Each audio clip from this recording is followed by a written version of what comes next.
Hey guys, masih bersama Bani di channel ALT.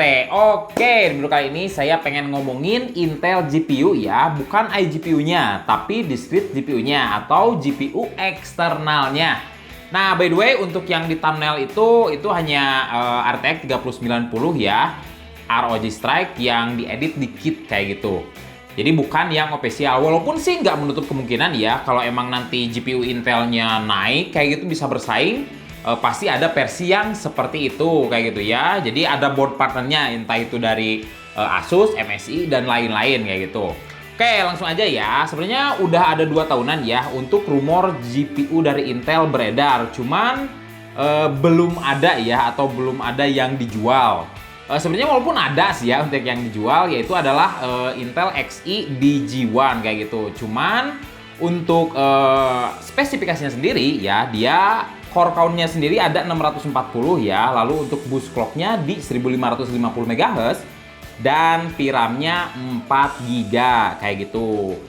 Cuman performanya mungkin ya yang masih agak gimana kayak gitu ya. Soalnya performanya masih setaranya dengan Nvidia GT 1030 dan iGPU dari Ryzen kayak gitu. Jadi masih jauh ya. Bahkan sih dengan GTX 1050 pun ya yang 2 GB, bila kalian pernah coba ya 1052 GB, hampir nyampe setengahnya ya, performanya hampir setengahnya kayak gitu. Jadi emang masih jauh dari GPU antusias kayak gitu ya.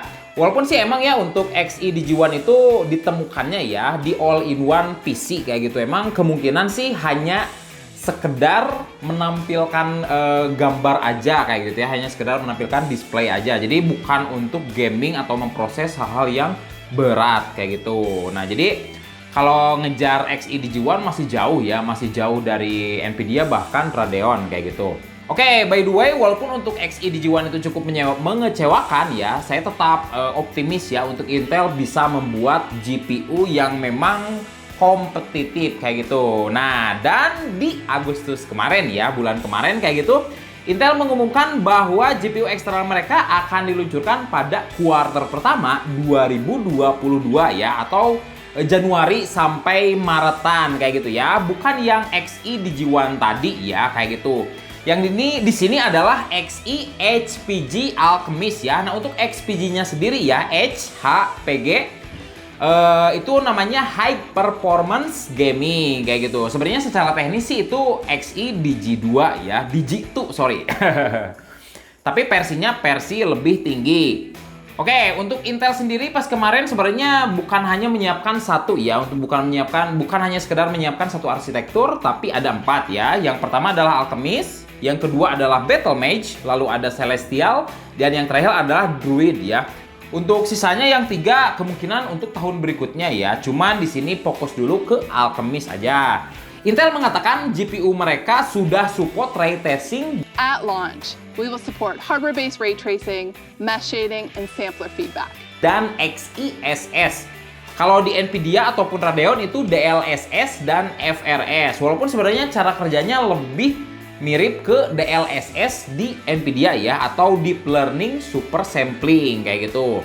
Oke, untuk GPU-nya sendiri ya, Intel membuatnya di TSMC kayak gitu ya, yaitu TSMC N6 ya. Sebenarnya itu 6 nanometer, cuman saya lebih nyaman TSMC N6 aja. Soalnya masalah nanometer saya juga ngerti lah ya, cek aja videonya di situ. Oke. Tapi yang menarik ya, kenapa di TSMC enggak di Intel sendiri? Padahal Intel punya pabrik semikonduktor sendiri ya, berbeda dengan AMD dan Nvidia. Mereka harus di outsource ya ke yang lain kayak gitu. Nah, by the way katanya ya, kata CEO-nya untuk sekarang emang nggak memungkinkan ya tanpa mengganggu produksi lain kayak gitu ya. Jadi ya karena GPU-nya masih baru ya, kalau harus maksa ngeganggu yang lain kan nggak efisien juga. Makanya lebih baik di outsource ke yang sudah pasti kayak gitu ya. Sepertinya di sini adalah TSMC. Oke, untuk spesifikasinya sebenarnya belum ada ya, belum secara detail keluar.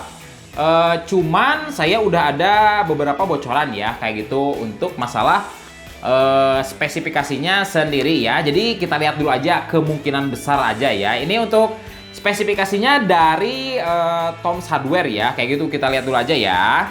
Di situ dia ada 3 varian ya. Varian menengah ke bawah dan varian paling tinggi.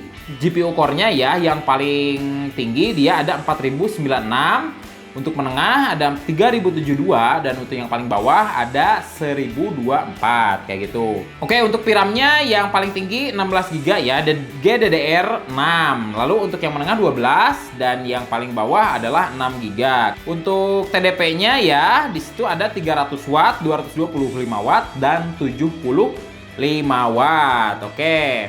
Nah, by the way itu kan masih bocoran ya, tapi tetap ya kalau emang seperti itu ya, untuk varian paling bawah itu kemungkinan sekelasnya dengan GTX 1650 Super ya, kemungkinan di situ. Untuk yang menengah kemungkinan 3060 ataupun setara dengan RX 6600 XT kayak gitu ya, sama dengan yang tertinggi kemungkinan 3070 atau RTX 3080 ya, atau untuk Radeon di RX 6700 ataupun 6800 XT.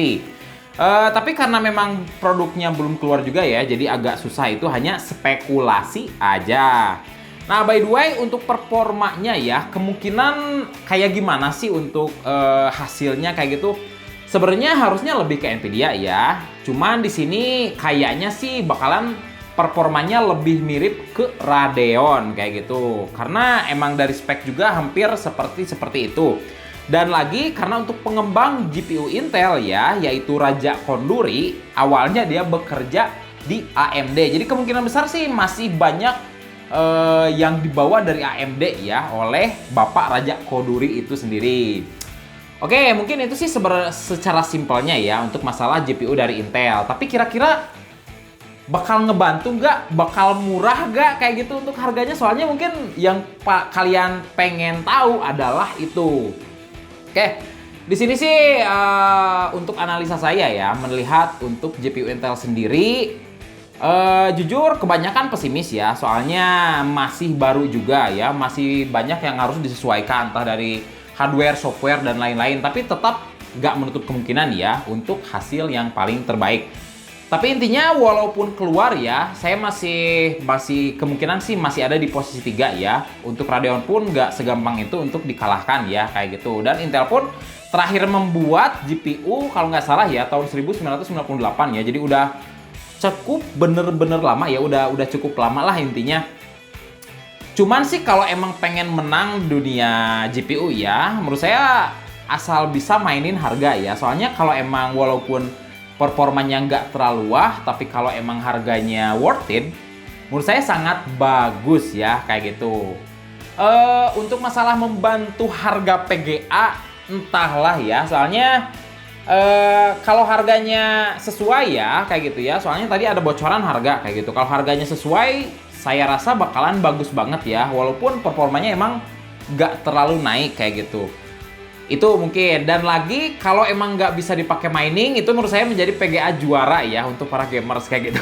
Soalnya setidaknya kompetitornya sedikit ya, hanya yang sama-sama gamers. Kalau kompetitornya udah mulai ke orang-orang mining, ya udahlah, mau semurah gimana pun, mau sebagus atau seburuk gimana pun, emang agak sulit ya kayak gitu. Tapi intinya untuk masalah GPU dari Intel ini jujur saya penasaran banget ya, excited banget, pengen tahu sih untuk hasilnya gimana. Moga-moga aja nggak kayak yang Xe di G1 ya. Jadi itu mah bukan buat antusias ya, itu mah cuma buat ngeluarin gambar doang kayak gitu. Tapi intinya semoga aja Intel bisa masuk ke dunia GPU ini dan lagi bisa bersaing ya, terutama di masalah performa dan paling penting adalah harga kayak gitu. Oke, mungkin segitu aja untuk video kali ini. Bila ada pertanyaan atau apapun bisa tuliskan di komentar di bawah. Jangan lupa like dan subscribe. Salam.